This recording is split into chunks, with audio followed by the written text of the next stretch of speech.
In the spring of 1943, a heavily guarded passenger train carrying captured German officers slowly rolled through the vast, untouched landscape of the American Midwest. These were the hardened, elite veterans of the infamous Afrika Korps, men who had been entirely brainwashed by years of relentless, unchallenged Nazi propaganda. Joseph Goebbels and the High Command in Berlin had confidently assured them that the United States was a weak, deeply divided and racially impure nation, completely incapable of fighting a two-front global war. They were told that American factories were paralyzed by strikes, that their civilian population was starving, and that their supply ships were being effortlessly sent to the bottom of the Atlantic by German U-boats. But as the proud German officers stared out the reinforced glass windows of their train cars, the arrogant smirks slowly vanished from their faces. They did not see a crippled, frightened nation on the brink of economic collapse.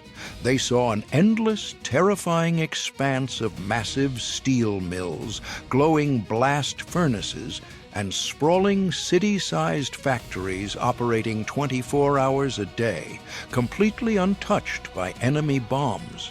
They saw mile-long freight trains loaded with thousands of brand-new Sherman tanks, pristine fighter planes, and limitless mountains of heavy ammunition heading toward the coasts. In that single quiet moment, long before the first Allied soldier ever set foot on the bloody beaches of Normandy, the terrifying realization struck them like a physical blow. The propaganda was a total catastrophic lie. They were not just fighting a military army. They had awakened an apocalyptic, unstoppable industrial monster, and they suddenly knew with absolute chilling certainty that the war was already lost.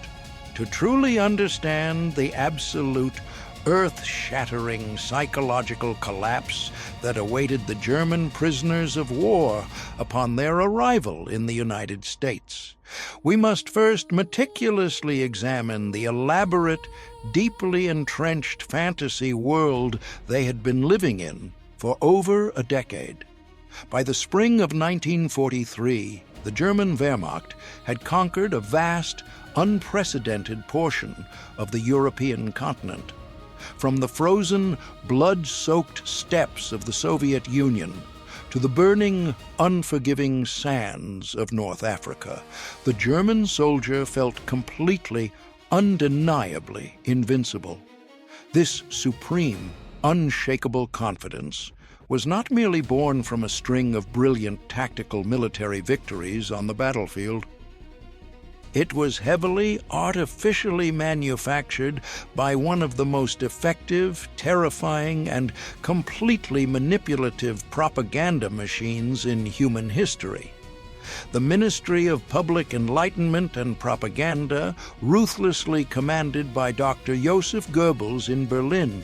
For years, Goebbels had maintained an absolute iron-fisted monopoly over every single radio broadcast, newspaper article, and newsreel that reached the German public and the front lines. When the Empire of Japan violently attacked Pearl Harbor and Adolf Hitler officially declared war on the United States in December 1941, the German propaganda machine immediately shifted its dark focus. They needed to convince the German population, and more importantly, the young men fighting and dying in the trenches, that America was not a legitimate threat. Goebbels unleashed a massive, highly coordinated psychological campaign designed specifically to portray the United States as a fundamentally broken, decaying, and deeply inferior nation.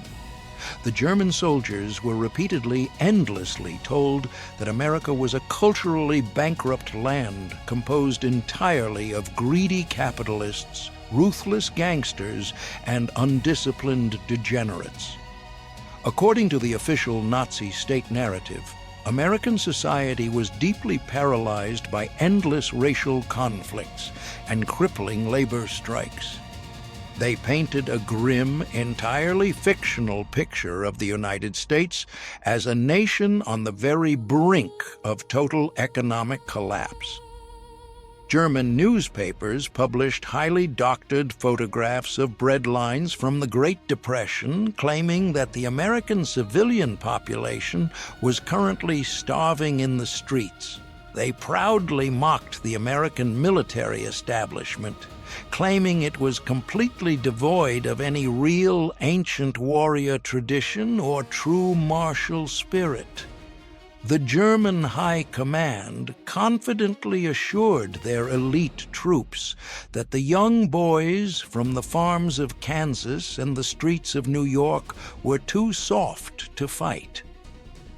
They claimed the Americans were far too obsessed with chewing gum, listening to jazz music, and watching Hollywood movies to ever endure the brutal, grinding horrors of modern warfare.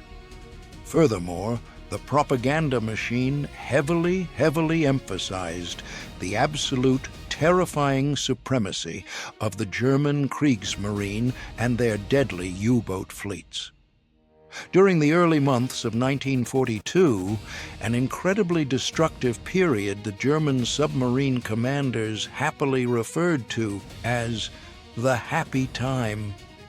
German U-boats had freely roamed the eastern seaboard of the United States, effortlessly sinking hundreds of undefended American merchant ships just miles off the coast of New York and Florida. Goebbels used this early, one-sided naval success to solidify a massive, comforting lie in the minds of the German infantry. He promised them that the vast Atlantic Ocean was entirely controlled by German submarines, acting as an impenetrable steel wall. The German soldiers firmly believed that American factories were completely incapable of producing enough weapons to fight a two-front war, and even if they magically could produce the weapons, the U-boats would simply send every single American transport ship straight to the bottom of the cold ocean. This was the absolute, unquestionable reality for the hardened veterans of the legendary Afrika Korps, commanded by the brilliant Desert Fox, Field Marshal Erwin Rommel. These elite German soldiers had spent years fighting under the brutal, scorching sun of the North African desert. They were highly disciplined, deeply proud, and completely brainwashed by the Nazi doctrine of inherent superiority. But the brutal, unforgiving reality of global logistics and mechanized warfare was about to catch up with the Axis powers in a devastating fashion. In May of 1943, the massive combined forces of the British Eighth Army and the newly arrived, heavily equipped United States Army finally closed the steel trap in Tunisia. Cut off from all supplies, completely out of fuel for their Panzer tanks, and heavily outnumbered, the mighty Afrika Korps simply collapsed. Over 250,000 highly trained German and Italian soldiers were forced to officially surrender to the Allied forces. It was one of the most massive, catastrophic military defeats for the Axis powers in the entire war, rivaling even the horrific disaster at Stalingrad. But even in total defeat, as the thousands of captured German troops were marched into the heavily guarded, dusty, prisoner-of-war camps in the African desert, their arrogance remained entirely intact.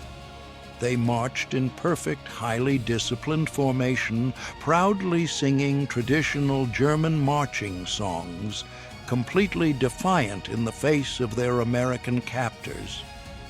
When the American military police began aggressively loading the tens of thousands of German prisoners onto massive Liberty ships for the long voyage across the Atlantic Ocean, the prisoners were secretly relieved. Based on everything they had been told by their government, they genuinely believed that the United States was a starving, impoverished nation teetering on the edge of ruin. They assumed that their captivity in America would be incredibly short, perhaps only lasting a few months at most. They fully expected to simply wait out the rest of the war in terrible, deprived conditions until the invincible German war machine inevitably achieved final victory in Europe. They expected to see a dark, frightened, and heavily rationed country that had been completely ravaged by the massive global conflict. They expected to arrive as proud, undefeated martyrs in a land of inferior, defeated people. They had absolutely no idea that the massive steel hulls of the transport ships were not carrying them toward a ruined nation. The ships were carrying them directly into the glowing, roaring, 24-hour industrial furnace of the greatest economic and manufacturing superpower the world had ever seen. The long, terrifying ocean voyage was about to end, and the absolute, most brutal psychological shock of their entire lives was patiently waiting for them on the bustling docks of the East Coast. The voyage across the dark, freezing expanse of the Atlantic Ocean was a grueling, deeply anxious experience for the captured veterans of the Africa Corps. Thousands of German and Italian prisoners of war were packed tightly into the massive, echoing steel cargo holds of American Liberty ships. For weeks, they endured the violent, seasick pitching of the massive naval convoys as they slowly zigzagged their way toward the east coast of the United States. Ironically, the very same German U-boats that Joseph Goebbels had promised would completely protect them and win the war were now their greatest, most terrifying threat. The prisoners lived in constant, paralyzing fear that a German torpedo, fired blindly by their own comrades in the dark water, would send them all to a freezing, watery grave. But the American and British naval escorts were incredibly heavily armed, relentlessly hunting the U-boats with devastating depth charges and highly advanced sonar. The massive convoys eventually pushed through the danger zone entirely unscathed. As the ships finally approached the eastern seaboard of the United States, a thick gray morning fog hung heavily over the cold ocean water.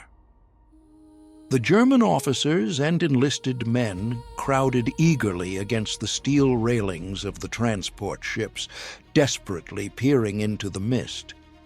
They were fully expecting to see the grim, desperate reality that their propaganda ministers had so vividly painted for them over the radio.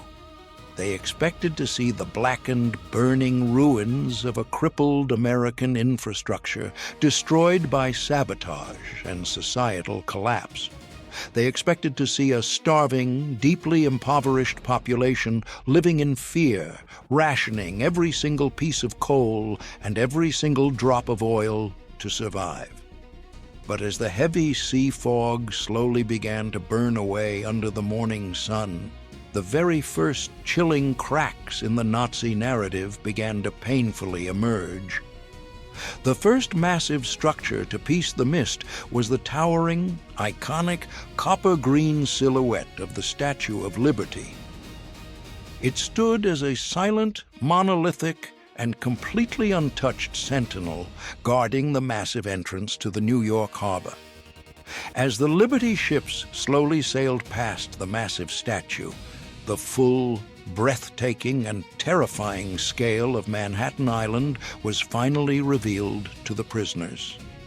A profound, absolutely stunned silence violently swept across the crowded, bustling decks of the transport ships. The hardened German veterans, men who had boldly marched through the ancient, dusty ruins of Europe and North Africa, were struck completely, entirely speechless. They were staring up at a towering, impossible forest of massive steel, concrete, and pristine glass skyscrapers reaching directly into the clouds. In Germany, major industrial cities like Hamburg, Cologne, and Berlin were already beginning to feel the heavy, devastating weight of the massive Allied strategic bombing campaigns. German cities were being systematically reduced to massive piles of smoking brick and shattered glass. But New York City was absolutely, breathtakingly pristine. There were no massive craters in the streets, no burned-out buildings, and absolutely no terrifying wail of air raid sirens echoing through the air. It was a gleaming, heavily modernized, untouchable fortress of Western capitalism, entirely untouched by the horrors of the global war. The sheer, overwhelming architectural scale of the American city was deeply, psychologically intimidating to the European soldiers, but the absolute, most devastating blow to their highly indoctrinated minds was not the massive skyscrapers or the pristine bridges. It was what happened when the sun finally went down. In Europe, the strict, terrifying blackout was a heavily enforced, absolute way of life for every single civilian and soldier. A single careless lit cigarette or an uncurtained window at night could easily draw the deadly explosive attention of high-flying enemy bombers. European cities existed in a state of constant, suffocating, pitch-black darkness the moment evening fell. But as the deep twilight settled over the massive New York harbor, the American city did not hide in the dark. It violently, arrogantly ignited. Millions of bright incandescent light bulbs, massive glowing neon signs, and thousands of brilliant streetlights completely illuminated the night sky. The long avenues were packed with thousands of civilian automobiles, driving freely with their heavy headlights shining on full beam. The German prisoners of war standing on the decks of the ships simply could not mathematically comprehend what they were looking at. To light a single city of that massive, sprawling size required an absolutely unimaginable, astronomical amount of coal, electricity, and raw industrial energy. If a supposedly weak, starving, and heavily blockaded nation could afford to simply waste that much precious energy just to keep massive advertising signs glowing in the dark, then what in the name of God did their actual dedicated military war machine look like? The profound, terrifying realization hit the proud German officers like a massive physical blow to the stomach. A deeply indoctrinated German major reportedly turned to his fellow captive officers, his face completely drained of color, and quietly whispered into the illuminated night, "We cannot win. Look at those lights. They have not even begun to feel the war." When the massive transport ships finally docked at the sprawling, heavily organized piers of New Jersey and New York, the psychological assault only intensified. The German prisoners were aggressively marched off the ships and immediately processed by heavily armed, well-fed American military police. The prisoners were incredibly tense, expecting to be brutally interrogated, heavily beaten, or marched directly into freezing, starved labor camps. Instead, they were immediately, systematically ushered into massive, brightly lit mess halls, right there on the bustling docks. The American logistics officers, operating with a terrifying, calm efficiency, began handing out the standard prisoner of war rations. The German soldiers stared at their tin trays in absolute bewildered disbelief. They were handed massive portions of real fresh white bread, something that had been completely heavily rationed or entirely unavailable in Germany for years. They were given thick, hot coffee, real butter, fresh meat, and seemingly endless supplies of canned peaches and sweet chocolate bars. In the German Wehrmacht, such highly prized luxury items were reserved entirely for the highest-ranking generals or the absolute most elite frontline combat units. Here in the United States, it was simply being casually handed out to defeated, captured enemy prisoners by the thousands. The arrogant, defiant songs of the Afrika Korps completely died on their lips as they sat in the bright mess halls, eating better food than they had seen in years of glorious military conquest. The absolute scale of the lie became undeniable. Joseph Goebbels had told them America was starving. He had told them the U-boats had completely cut off all supply lines and that the American economy was fundamentally, permanently broken. But sitting in the blinding electric light of New York, chewing on fresh white bread, the hardened German veterans finally realized the terrifying, inescapable truth. They had not been brought to a dying, defeated country. They had been delivered directly into the massive, well-fed, and endlessly powerful jaws of an absolute industrial leviathan. And their terrifying, mind-altering journey into the beating heart of America was only just beginning. After the initial staggering psychological shock of the illuminated New York harbor and the overwhelming abundance of the mess halls, the German prisoners were heavily secured for the next phase of their captivity.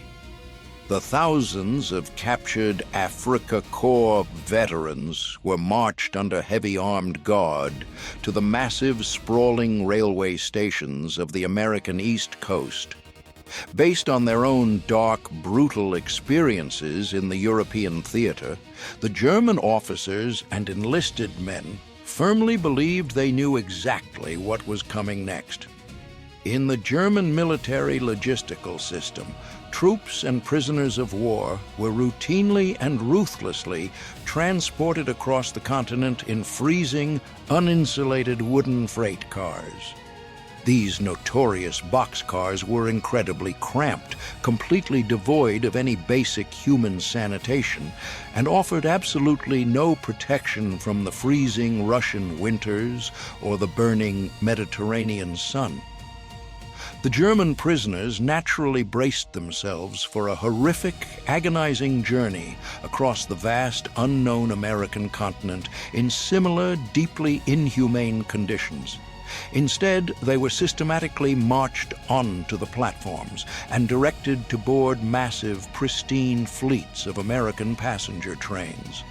Specifically, the United States military had heavily requisitioned hundreds of luxurious, highly comfortable Pullman sleeper cars to transport the massive influx of enemy prisoners. When the hardened German veterans stepped inside the dimly lit carriages, they were struck by a profound, completely disorienting sense of surrealism. They were not being forced to stand shoulder to shoulder in the freezing dark of a filthy wooden cattle car. They were being explicitly ordered by heavily armed American military police to sit down on deeply cushioned, plush velvet seats. The train cars were impeccably clean, heavily insulated against the cold, fully climate-controlled, and equipped with functioning modern indoor plumbing. Many of the stunned German prisoners were even provided with fresh, clean white linens and heavy woolen blankets for the long overnight journey. To the deeply indoctrinated, highly disciplined Nazi mind, this extreme level of civilian comfort provided to conquered enemy combatants was completely mathematically incomprehensible. It entirely shattered their deeply ingrained worldview of absolute, ruthless racial supremacy and the brutal, unforgiving nature of total war. If the supposedly weak, heavily crippled United States could afford to transport ordinary enemy prisoners of war in absolute first-class luxury, then the terrifying logistical implications for their own German war machine were profoundly, irreparably catastrophic. But the luxurious comfort of the Pullman cars was merely the incredibly soft velvet glove hiding the crushing iron fist of the American war economy. As the heavy locomotives pulled out of the East Coast stations and began their massive journey toward the prison camps in the South and the Midwest, the true psychological torture began. The German officers pressed their faces tightly against the thick glass windows of the passenger cars, desperately scanning the passing landscape for any signs of weakness. Instead of seeing a terrified, highly rationed, and heavily bombed civilian population, they were violently introduced to the absolute unrelenting scale of the American Rust Belt. As the trains rolled endlessly through the massive industrial heartlands of Pennsylvania, Ohio, and Michigan, the sky itself seemed to be violently on fire. The prisoners stared in absolute, paralyzing awe at the towering, city-sized steel mills of Pittsburgh, their massive blast furnaces glowing with a terrifying, apocalyptic orange heat. They saw sprawling, unimaginably massive manufacturing plants that stretched for absolutely miles along the heavy steel tracks, operating at maximum capacity 24 hours a day. In Germany, the crucial lifeblood industrial centers of the Ruhr Valley were being systematically, mercilessly pulverized by massive fleets of Allied heavy bombers every single day and night.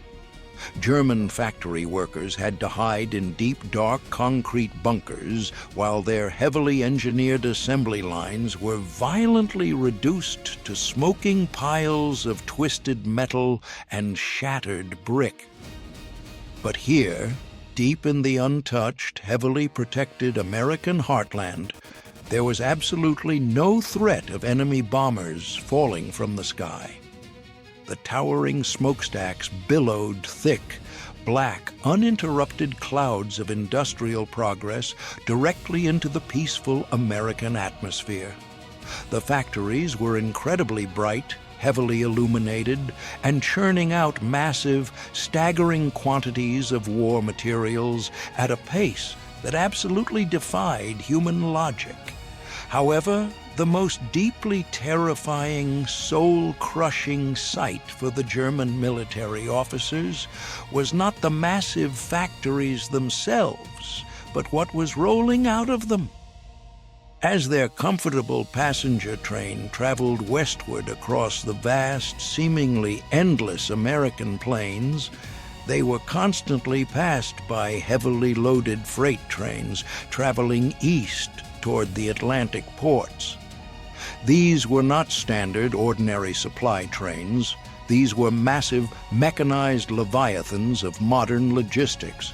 The German prisoners watched in absolute, completely silent horror as single heavy freight trains stretching for over a mile passed their windows.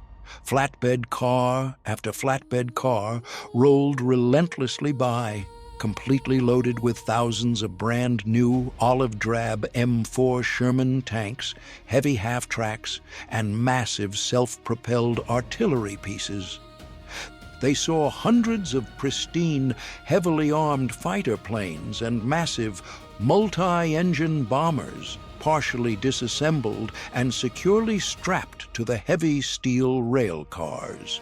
They saw massive, towering mountains of heavy wooden crates, filled to the absolute brim with billions of rounds of heavy ammunition, medical supplies, and high-octane aviation fuel. A highly experienced German panzer commander, a man who had fought fiercely and survived the brutal, grinding tank battles of North Africa, sat quietly in his plush velvet seat. He mathematically calculated the sheer, overwhelming volume of heavy armor passing by his window in just a single hour of observation. He knew intimately that back in the heavily bombed factories of the fatherland, the brilliant German engineers were meticulously, painstakingly handcrafting a few dozen terrifying Tiger tanks a month. They were building beautiful, highly complex, and heavily armored mechanical masterpieces of war.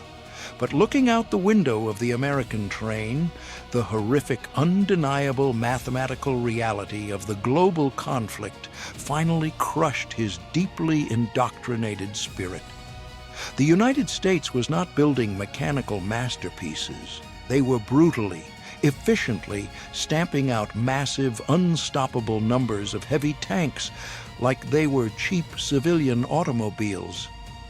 For every single meticulously crafted German Tiger tank that rolled out of a heavily bombed factory in Europe, the Americans were churning out 50 brand new Shermans from the untouched factories of Detroit.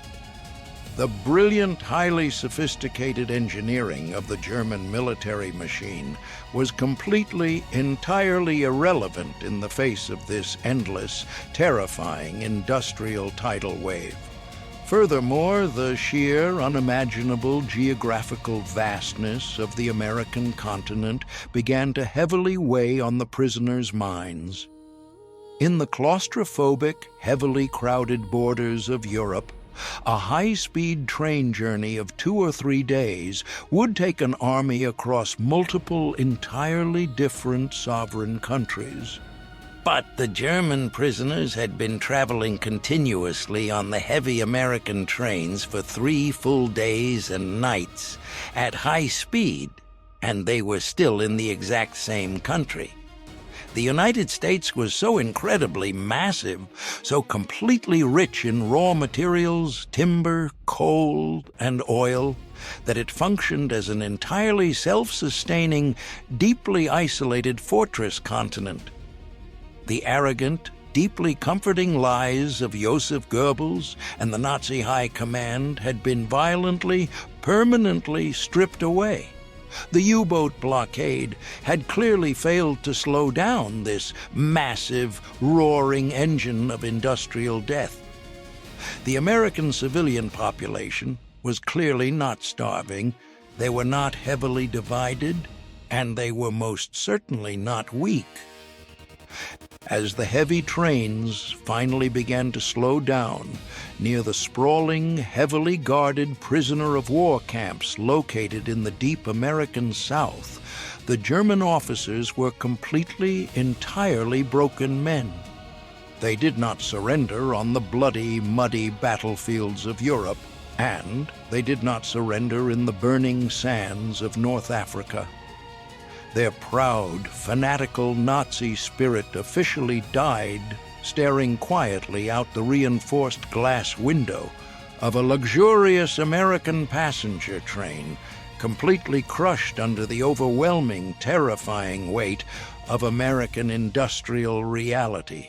When the luxurious, heavy Pullman passenger trains finally hissed to a halt deep in the American South, the exhausted German prisoners braced themselves for the worst. They were systematically marched out into the blinding, suffocating summer heat of states like Texas, Mississippi, and Alabama. Based on the relentless, terrifying propaganda they had been fed for years, they fully expected to be herded into brutal, disease-ridden American gulags. They anticipated backbreaking slave labor, starvation diets, and merciless beatings at the hands of their victorious captors. But as the heavy wooden gates of massive installations like Camp Hearn and Camp Clinton swung open, the prisoners were met with yet another profoundly disorienting reality. The sprawling prisoner of war camps were not dark, filthy dungeons of despair and death. They were immaculately clean, meticulously organized, and heavily modernized miniature cities built directly into the vast American landscape. The German soldiers were assigned to heavily insulated, solidly constructed wooden barracks equipped with functioning electric lights and modern indoor plumbing. They were provided with pristine hospital facilities, massive mess halls, dedicated woodworking shops, and even sprawling, well-maintained athletic fields for playing soccer. The United States War Department was operating under a strict, unyielding adherence to the Geneva Convention. But they were also engaging in a brilliant, highly calculated campaign of psychological warfare through absolute, overwhelming benevolence. They knew that the most effective way to permanently destroy the fanatical Nazi ideology was not through physical torture, but through undeniable, staggering American abundance. However, the deeply ingrained brainwashing of the Third Reich did not simply evaporate overnight. Inside the massive chain-link fences of the American camps, a dark, terrifying, and highly secretive internal war immediately began to rage. The highest-ranking German officers and the most fanatical, hardened members of the Waffen-SS desperately tried to maintain absolute military control over the enlisted men. They aggressively established a brutal, hidden Gestapo-like hierarchy within the wooden barracks.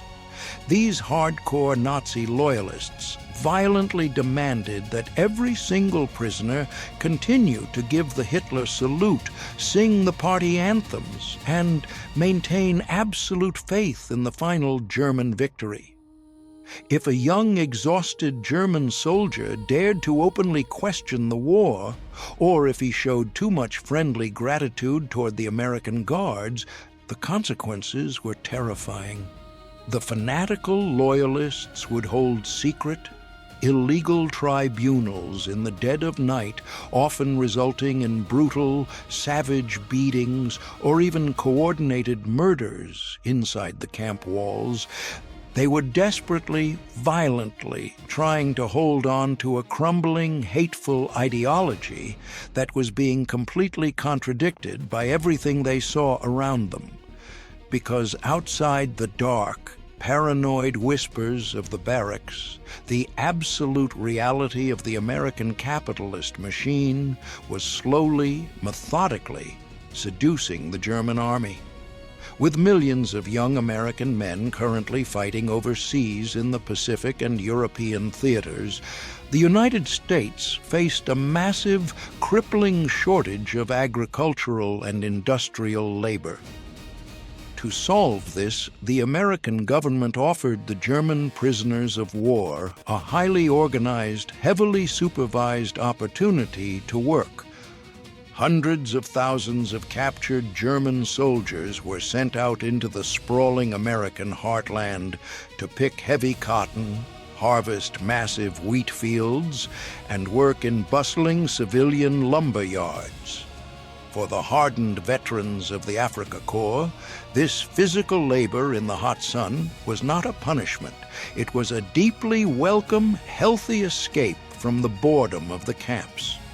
But the absolute most mind-altering aspect of this American labor program was not the work itself. It was the terrifying, incomprehensible fact that the United States government actually paid them for it. Every single German prisoner who volunteered to work in the civilian fields was officially paid exactly 80 cents a day in special government-issued camp scrip. To a heavily indoctrinated Nazi soldier, the fundamental concept of being fairly, financially compensated by your sworn mortal enemy was completely mathematically impossible. But the true, devastating psychological blow was delivered when the German prisoners took their hard-earned American scrip back inside the camp. They walked into the camp canteen, officially known as the Post-Exchange, or the PX. When the German soldiers first stepped inside the brightly lit American canteens, many of them openly wept in absolute bewildered disbelief. The wooden shelves of the PX were completely, overwhelmingly packed to the ceiling with luxurious, high-quality consumer goods that had been entirely extinct in Europe for years. The prisoners could freely purchase massive cartons of fresh, aromatic American cigarettes, heavily subsidized and incredibly cheap. They could buy endless glass bottles of ice-cold Coca-Cola, a sweet, heavily carbonated luxury that instantly became an absolute obsession among the captured men. They purchased massive, thick bars of rich Hershey's chocolate, fresh tropical fruits, and even cold, locally brewed American beer to drink after a long day in the fields. But the absolute ultimate symbol of American frivolity, the completely unnecessary luxury that finally permanently broke the German psychological resolve, was ice cream. In a world completely consumed by total apocalyptic warfare, where European children were literally starving in the bombed-out rubble of Berlin and London, the United States military was casually, routinely selling massive frozen tubs of sweet vanilla and chocolate ice cream to captured enemy combatants. A German soldier, sitting quietly on a wooden bench in Texas, eating a massive bowl of cold, sweet ice cream while drinking a Coca-Cola, could no longer sustain the heavy burden of hatred. The brilliant, manipulative propaganda of Joseph Goebbels was completely, undeniably exposed as an absolute pathetic joke. How could you possibly believe that your enemy was weak, starving, and on the verge of total economic collapse when they were feeding you significantly better than your own government ever did? The massive cognitive dissonance completely shattered the morale of the German enlisted men. They began to actively mock the fanatical Nazi officers in the camps, refusing to give the Hitler salute and eagerly volunteering for more American work details.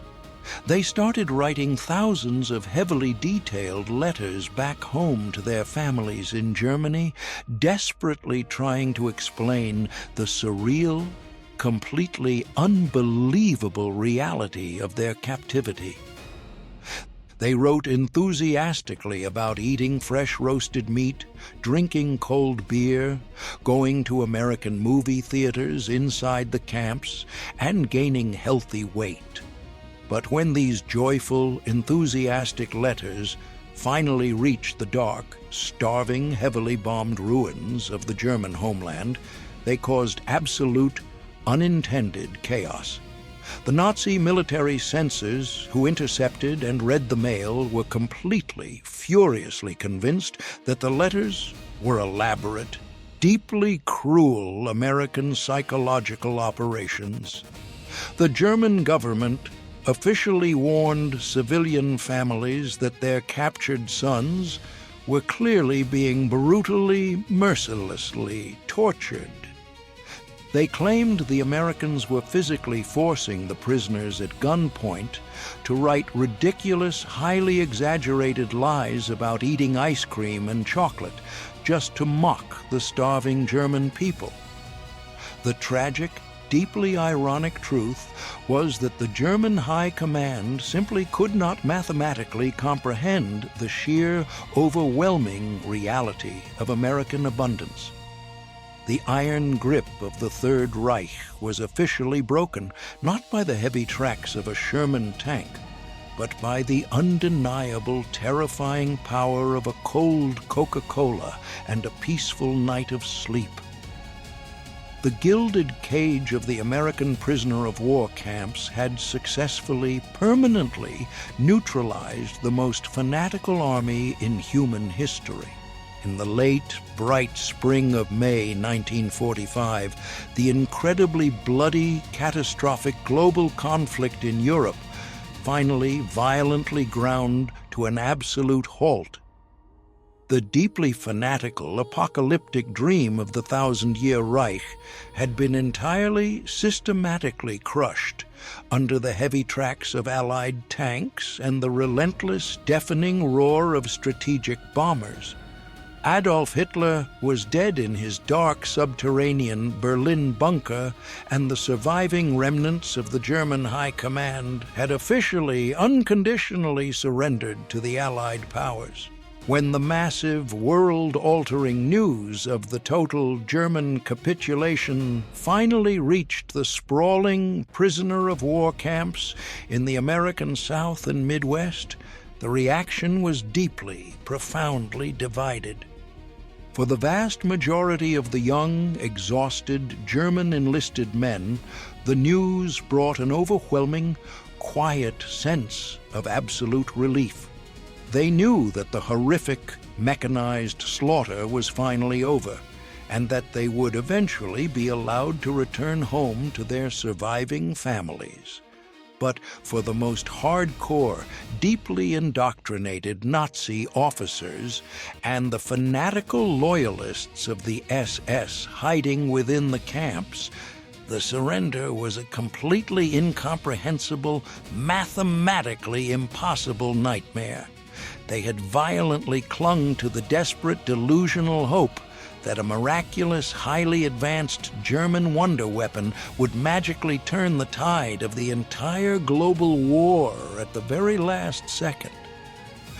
To permanently break this dangerous, lingering psychological delusion, the United States military initiated a brutal, necessary, and entirely uncompromising program of forced re-education.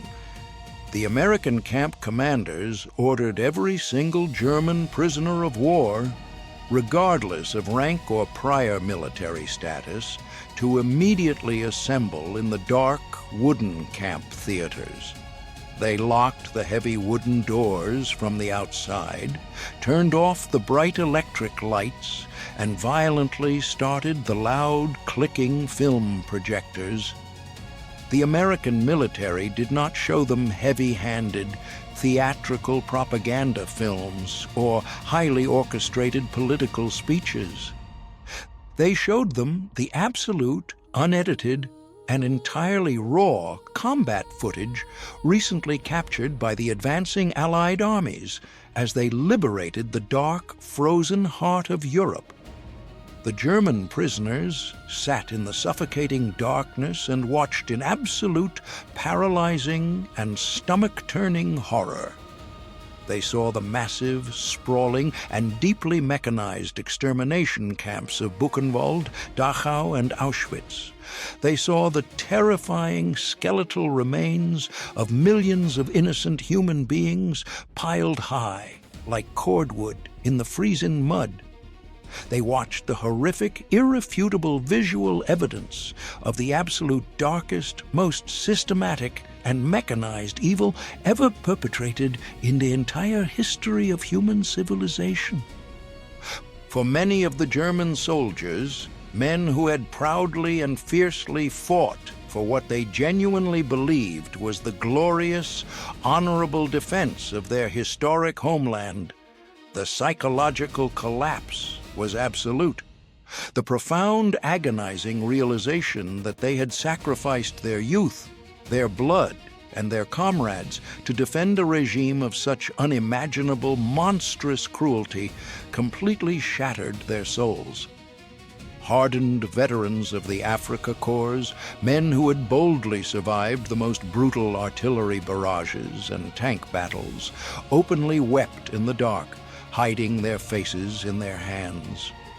The arrogant, deeply ingrained myth of absolute Aryan moral superiority was permanently, violently incinerated in the flickering light of those horrific American film projectors.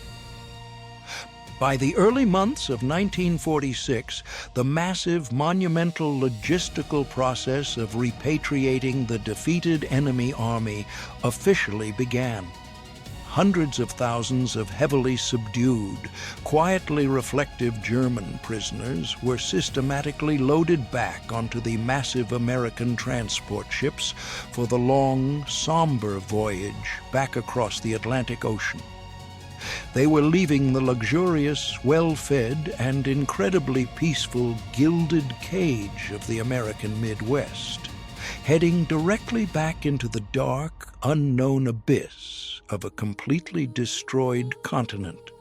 When the massive ships finally docked in the shattered, ruined ports of northern Europe, the returning German soldiers were struck by a completely devastating, paralyzing wave of absolute despair. The sheer apocalyptic magnitude of the physical destruction inflicted upon their beloved homeland was entirely beyond human comprehension. They stepped off the ships and stared in complete, horrific silence at the massive, sprawling graveyards of shattered brick, twisted steel, and burned-out concrete that used to be their beautiful, historic cities. There were absolutely no tall, pristine skyscrapers, no glowing neon lights, and absolutely no bustling, wealthy civilian populations like they had witnessed in New York. The surviving German civilian population was starving, freezing in the dark, and desperately digging through the massive piles of rubble just to find a single scrap of rotten food. In that quiet, deeply tragic moment, standing in the absolute ruins of the Fatherland, the very last lingering lies of the Nazi propaganda machine were finally laid to rest. Joseph Goebbels had told them that America was a weak, starving, and entirely bankrupt nation on the very edge of total collapse. But the returning prisoners now knew the absolute terrifying truth with their own two eyes. America was an untouched, unimaginably wealthy, and infinitely powerful industrial leviathan. And it was Germany, their proud, fiercely arrogant empire, that had been systematically, efficiently bombed back into the literal Stone Age. However, the deep, complex story of the German prisoners of war in America did not simply end in the dark, smoking rubble of 1946 Europe. The incredibly brilliant, highly calculated American strategy of treating their captured enemies with overwhelming benevolence, dignity, and absolute fairness had planted a massive, deeply enduring seed. During their long years of captivity, many of the young German soldiers had fallen deeply, completely in love with the vast American landscape and the inherent decency of the American people. They vividly remembered the kind, hard-working American farmers they had labored alongside in the massive wheat fields of the Midwest. They remembered the immense, breathtaking scale of the country, the sweet taste of ice cream on a hot Texas afternoon, and the profound, deeply shocking concept of a society built on freedom rather than fear. In the difficult, highly complicated decades following the end of the Second World War, an absolutely incredible historical phenomenon occurred. Thousands upon thousands of former German prisoners of war officially applied for immigration visas, desperately seeking to legally return to the very same nation that had once held them captive behind barbed wire.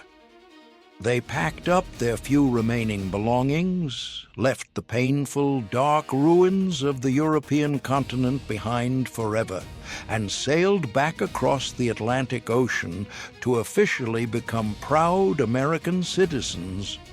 They had arrived in the United States in 1943 as deeply brainwashed, highly fanatical, and aggressively arrogant enemies of freedom.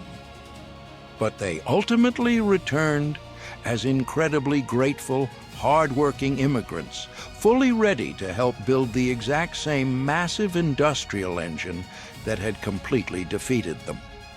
It was the absolute, ultimate ideological victory for the United States of America. They had completely conquered the most terrifying, deeply disciplined army in the entire world, not just with heavy tanks and massive bombers, but with the undeniable, overwhelming power of basic human decency and absolute abundance. Thank you so much for joining us on this deep, incredible psychological journey into one of the most fascinating, widely unknown chapters of the Second World War.